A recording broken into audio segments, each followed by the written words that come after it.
वीरान जंगल, एक सुनसान गुफा और एक शिकारी। अमूमन सदियों से बंद या खाली पड़ी गुफाओं के अंदर जाने से भी लोग डरते हैं, क्योंकि अंदर क्या है, ये गुफा कहां तक जाती है, इसका डर हमेशा बना रहता है। लेकिन एक शिकारी ने ऐसी गुफा के अंदर जाने का फैसला किया। वो एक सुनसान और खतरनाक जंगल में वीरान पड़ी थी। उस गुफा में वो शख्स गया तो, लेकिन लौट कर नहीं आया। उसके साथियों ने उसे खूब मना किया, लेकिन वो नहीं माना और उसके अंदर पहुंचते ही बाहर खड़े उसके साथियों ने जो सुना वो सुनकर आपके रोंगटे खड़े हो जाएंगे। गुफा के अंदर उस शिकारी के साथ क्या हुआ? गुफा के अंदर कौन था जिससे उसका सामना हुआ? 5 दिन से वो लापता है, ना उसका शरीर मिल रहा है, ना वो। गुफा के बाहर लगा ये जमावड़ा उसी शिकारी को खोजने के लिए आया है। तकनीक का सहारा लेकर उसको ढूंढा जा रहा है, लेकिन प्रशासन भी इस रहस्य के आगे हैरान है कि आखिर वो कहां गया। जो शिकारी अंदर गया वो अचानक गायब कैसे हो गया? क्या उसे जमीन निगल गई या फिर आसमान खा गया? मामला राजस्थान के प्रतापगढ़ जिले से सामने आया है, जहां के छोटी साबड़ी इलाके के जंगल में एक युवक अपने 3 साथियों के साथ शिकार करने जंगल गया था, लेकिन वो अब एक रहस्य बन गया है। 5 दिन हो गए हैं, उसका कोई सुराग नहीं मिल रहा है। 5 दिन पहले उसके साथियों ने उसे गुफा में जाते हुए देखा था। घटना रविवार की है, जब एक युवक अपने दोस्त के साथ जंगल में सिंह का शिकार करने गया। घनघोर जंगल में उसे एक वीरान गुफा दिखी, उसमें वो घुस गया। आज 5 दिन हो गए हैं, वो बाहर नहीं निकल पाया।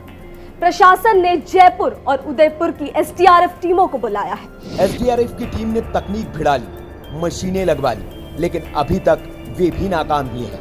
न तो गुफा के अंदर किसी के होने का आभास हो रहा है, न कैमरा ही कुछ डिटेक्ट कर पा रहा है। दरअसल हुआ यूं कि रविवार दोपहर 1 बजे बंकबोलिया गांव के रहने वाले रामलाल मीणा, पीलाखेड़ी गांव का गुड्डू मीणा और चांदमल मीणा कांकरा गांव के जंगल में सिंह का शिकार करने निकले थे। जंगल में करीब 20-25 मिनट चलने के बाद उन्हें पहाड़ी के बीच एक गुफा दिखाई दी। गुफा देखकर रामलाल गुफा के अंदर चला गया। रामलाल के गुफा में जाने के 3-4 मिनट के बाद जोर जोर की चीखें सुनाई देने लगी और रामलाल किसी को अंदर गालियां देने लगा। ये बयान गुड्डू मीणा का है।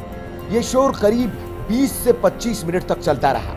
बाहर ये सब सुनकर दोनों दोस्त हैरान परेशान हो गए।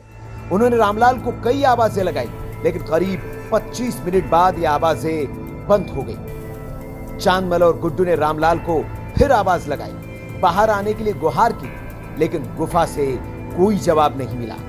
दोनों ने रात 8 बजे तक रामलाल की गुफा से बाहर आने का इंतजार किया और रात को वे घर लौट गए।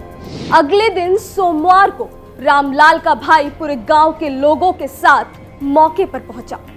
इन लोगों ने उसे ढूंढने की, बाहर निकालने की भरपूर कोशिश की। ये कोशिश सोमवार से लेकर बुधवार तक जारी रही, पर जब इनसे कोई बात नहीं बनी तो इन्होंने प्रशासन को इत्तला दी। बुधवार देर शाम जब प्रशासन को इस मामले की जानकारी मिली तो प्रतापगढ़ के एसपी अमित कुमार के साथ ही जिले के कलेक्टर समेत आला अधिकारी मौके पर पहुंच गए। पहले तो प्रशासन ने अपने ही स्तर पर रेस्क्यू करने की कोशिश की, लेकिन उन्हें भी जब कामयाबी नहीं मिली तो प्रशासन ने उदयपुर से एसडीआरएफ और जयपुर से स्पेशल टीम को बुलावा भेजा। एक तरफ ऊंचा पहाड़ और दूसरी तरफ गहरी खाई होने की वजह से प्रशासन को भी रेस्क्यू में काफी मशक्कत करनी पड़ रही है। जंगली और पहाड़ी इलाका होने की वजह से जेसीबी मशीन, ड्रिल मशीन जैसे संसाधन भी यहां पहुंच नहीं पा रहे हैं।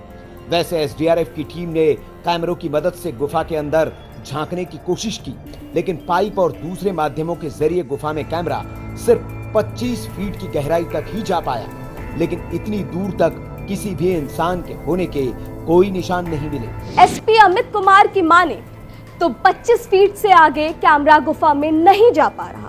शायद गुफा आगे बंद है। गुफा में हर संभव तरीके से तलाश करवाने के अलावा अलग टीम बनाकर जंगल के आसपास भी युवक की तलाश करवाई जा रही है। अब ये सवाल है कि युवक अचानक से कहां खो गया, वो किसे देखकर चिल्लाया और वो किसे गालियां दे रहा था। 20 से 25 मिनट तक उसकी किससे भिड़ंत हुई। ये सवाल प्रशासन के लिए बड़े हैं, जिनके जवाब प्रशासन को खुद ही खोजने होंगे।